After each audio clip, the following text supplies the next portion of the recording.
वालेकुम YouTube family. I hope कि आप सब लोग ठीक होंगे, अच्छे से होंगे। तो गाइस आज ट्रैवलिंग विलाग में से एक और उस विलाग है जिस पे हम बात करेंगे कि आपको एक स्ट्रॉन्ग केस कंट्री का पासपोर्ट क्यों चाहिए। क्योंकि हमारे यहाँ अगर कोई पाकिस्तान से है, इंडिया से है, बांग्लादेश से है या फिर नेपाल और इन कंट्री से ताल्लुक़ रखता है तो उनके लिए ये होता है कि अगर वो पासपोर्ट किसी अच्छी कंट्री का रख ले तो उसकी वजह से वो उनको ट्रैवलिंग में आसानी होती है और वो ट्रैवलिंग कर सकते हैं। तो उस हवाले से मैं अपना एक्सपीरियंस और इस पे बात करेंगे आज के व्लॉग में। तो आप लोग जल्दी से जाके चैनल को सब्सक्राइब भी कर दें और मज़ीद इस तरह की वीडियोस भी आएंगी मेरे यूट्यूब चैनल पे जो कि आप लोग के लिए इन्फॉर्मेटिव भी होंगी। तो जी बात करते हैं स्ट्रॉन्गेस्ट पासपोर्ट आपके साथ क्यों होना चाहिए। इस हवाले से जो मेरा अपना ट्रैवलिंग का एक्सपीरियंस है, तो कभी कभी जब आपके साथ वीक पासपोर्ट होता है, जिस तरह पाकिस्तान हो गया, अफगानिस्तान हो गया, कोई इस तरह की कंट्री, बांग्लादेश या फिर नेपाल, इस तरह जो इन इलाकों से लोग आते हैं, इंडियन भी आप कह सकते हैं, तो नॉर्मली आपको वीज़ा लेना पड़ता है। और अगर कोई ट्रैवलिंग करता है तो उसके लिए काफ़ी मुश्किलात पेश आती है और वीज़ा में भी आलमोस्ट आपको 6 महीने कभी लग जाते हैं। अगर आप प्रोसेस करते हैं पाकिस्तान से वीज़ा तो बड़ा हेक्टिक है प्रोसेस, और आपको पाकिस्तान से निकलना या इन ममालिक जो मैंने नाम लिए इनसे निकलना बहुत मुश्किल हो जाता है। और स्पेशली उन लोगों के लिए जो ट्रैवलिंग के लिए जाते हैं और वो चाहते हैं कि दुनिया देखें, तो चुनांचे उसका वाहिद हल ये है कि आपको ऐसी कंट्री मूव हो जाए जहाँ पे आपको पासपोर्ट मिल सके, चाहे यूरोप में से कोई कंट्री हो, चाहे स्कैंडिनेवियन कंट्रीज हो, चाहे यूएसए, कनाडा, ऑस्ट्रेलिया, जिसकी वजह से आपको ट्रैवलिंग में आसानी होती है और आप इजीली अपने ड्रीम्स जो आपके जो ट्रैवलिंग करना चाहते हैं उनके जो ड्रीम्स होते हैं कि दुनिया देखे, वो इजीली फिर ट्रैवलिंग कर सकते हैं। ना तो उसको ट्रैवलिंग में कोई वो होती है कि एंट्री में रुकावट होती है। आप इजीली 190 180 ममालिक इजीली इन स्ट्रॉन्गेस्ट पासपोर्ट के थ्रू जा सकते हैं। तो मैं एक दफ़ा जा रहा था, ये सऊदी से, आई थिंक इसी साल की बात है, सऊदी से मैं आ रहा था पोलैंड, तो जद्दा के एयरपोर्ट पे था। तो वहाँ पे हम लाइन में खड़े थे बोर्डिंग के लिए। तो उस वक्त ये था कि एक एक बंदा जा रहा था बोर्डिंग लेने के लिए। तो उस दौरान एक बंदा आया और मेरे सामने मेरे नंबर आ रहा था, तो वो मुझसे पहले चला गया। तो मैं वेट कर रहा, मैंने कहा ये बंदा साइड से आ गया और चला भी गया और बोर्डिंग के लिए, और उनको वो जो वहाँ पे रिसेप्शनिस्ट बेटी थी उनके साथ बात कर रहा था, तो और ऊंची आवाज़ में बात कर रहा था। और मैं बड़ा हैरान हो गया कि ऊंची आवाज़ में क्यों बात कर रहा है।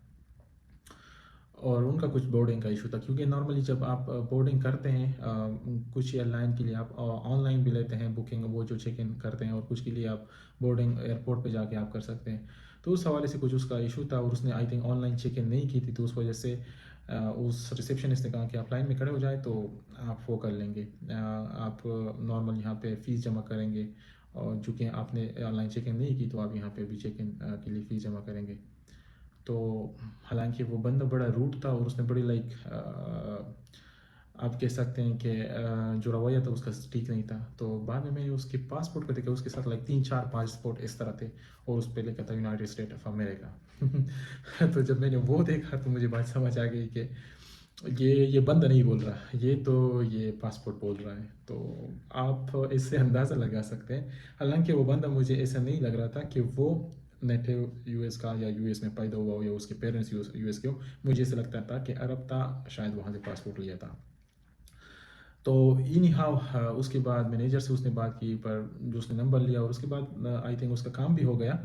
पर कहने का मकसद यही था कि अगर कोई हमारे जैसा हमारी कंट्री से अगर कोई इस तरह वो करे, पहले तो मुश्किल है कि ये स्टेप ले, क्योंकि अगर आपके साथ इस तरह पासपोर्ट नहीं है तो मुश्किल है कि आप बात भी करें इस हवाले से। तो उस बंदे ने जो रवैया और जिस तरह वो बात कर रहा था, इवन बीच लाइन में से गया डायरेक्ट रिसेप्शनिस्ट पे, बाकी मैं भी वेट करता और मेरे पीछे भी लोग वेट कर रहे थे। तो मेन चीज़ वो थी उसके साथ जो पासपोर्ट था, तो वो उसकी वजह से वो बात कर रहा था। उसकी वजह से कभी कभी मैं कहता हूँ कि पासपोर्ट भी आपका बोलता है कभी कभी, क्योंकि अब ट्रैवलिंग के दौरान इस तरह के सिनारियोज आते हैं। तो ये एक बात मेरे जहन में थी, मैंने सोचा कि आप लोग के साथ ये स्टोरी भी शेयर कर दूँ जो मेरा एक्सपीरियंस था कि आपको क्यों स्ट्रॉन्गेस्ट पासपोर्ट लेना है। और अगर आप चाहते हैं कि आप यानी कि दुनिया देख के आपको ट्रैवलिंग में आसानी हो, आपके लिए बाउंड्रीज ना हो, जिस तरह दुनिया में मुल्क और वगैरह के दरमियान बाउंड्रीज है, ये ना हो, तो आपको एक अच्छे मुल्क का पासपोर्ट लेना लाजमी है, उसके बगैर मुमकिन ही नहीं है। باقی کبھی کبھی میں خود بھی جب ٹریولنگ کرتا ہوں مختلف جگہوں پہ تو مجھے بھی ایئرپورٹ پہ پاسپورٹ اور باقی ٹی آر سی جو ہماری ٹیمپرری ریزیڈنٹ پرمٹ ہے پولینڈ کا، یہ چیزیں وغیرہ دیکھتے ہیں، کنفرم کرتے ہیں، تو ان جھنجھٹوں سے آپ پھر وہ ہوں گے، فری ہوں گے، اور نہ کوئی آپ کو ایئرپورٹ پہ روک سکتا ہے اور نہ آپ سے کوئی پوچھ سکتا ہے۔ اگر آپ کے ساتھ ایک اچھی کنٹری کا اسٹرانگسٹ پاسپورٹ آپ کے ساتھ ہو تو آپ ایزیلی آپ ہیسل فری ٹریولنگ کر سکتے ہیں۔ تو گائز یہ بیسیکلی میرا یہ بتانے کا مقصد یہ تھا کہ آپ کوشش کریں کہ کسی اچھی جگہ کنٹریز موو ہو جائیں، کسی اسٹوڈنٹ ویزا پہ یہاں پہ پھر کوشش کریں کہ ایک تو لازمی بات ہے آپ کی لائف سٹائل بھی بیٹر ہو جائے گی کمپیئر ٹو جو ہم اپنے ملک میں رہ رہے ہیں۔ باقی دوسرا یہ کہ آپ کو ایک اچھی اپرچونیٹی مل جائے گی ٹریولنگ کے حوالے سے کہ آپ دنیا بھی دیکھ لیں گے، دنیا بھی گھوم لیں گے اور ایک اچھی لائف گزار سکتے ہیں۔ تو بس یہ میرا ایک ایکسپیرینس تھا اس حوالے سے کہ کس طرح اس بندہ آ گیا لائن کے درمیان میں سے، اس نے بات کی ریسیپشنسٹ سے اور رویہ بھی اس کا ٹھیک نہیں تھا، اور صرف کیونکہ اس کے ساتھ پاسپورٹ اچھا تھا اور اس کا کام بھی ہو گیا، حالانکہ اس نے چیک ان نہیں کی تھی آن لائن۔ اگر جب آپ نارمل بندہ اگر آپ چیک ان نہیں کرتے آن لائن تو آپ کو اس ایئرپورٹ پہ جا کے جو فیس ہوتی ہیں اور وہ مہنگا ہوتا ہے، وہ اس کو آلموسٹ کبھی کبھی ایسا ہوتا ہے کہ فلائٹ سے بھی مہنگا آپ کو فیس پڑ جاتا ہے، تو وہ پے کرنی ہوتی ہے چیک ان اور باقی جو کچھ وہ ہوتی ہے بورڈنگ یا جو بھی کرنا ہوتا ہے تو اس کے لیے۔ تو بس یہ ابھی تھا کہ آپ کے ساتھ کیوں اسٹرانگسٹ پاسپورٹ ہونا چاہیے، اسپیشلی ٹریولنگ کے حوالے سے آپ کے لیے بہت امپورٹنٹ ہے۔ تو بس انشاءاللہ اس طرح کی مزید بھی جو میرے ٹریولنگ جرنی کے حوالے سے میرا پرسنل ایکسپیرینس ہے میں آپ لوگوں کے ساتھ شیئر کرتا رہوں گا۔ تو بس آپ لوگ جلدی سے چینل کو سبسکرائب کر دیں اور ویڈیو کو شیئر کر دیں۔ تو انشاءاللہ پھر ملتے ہیں نیکسٹ ولاگ میں۔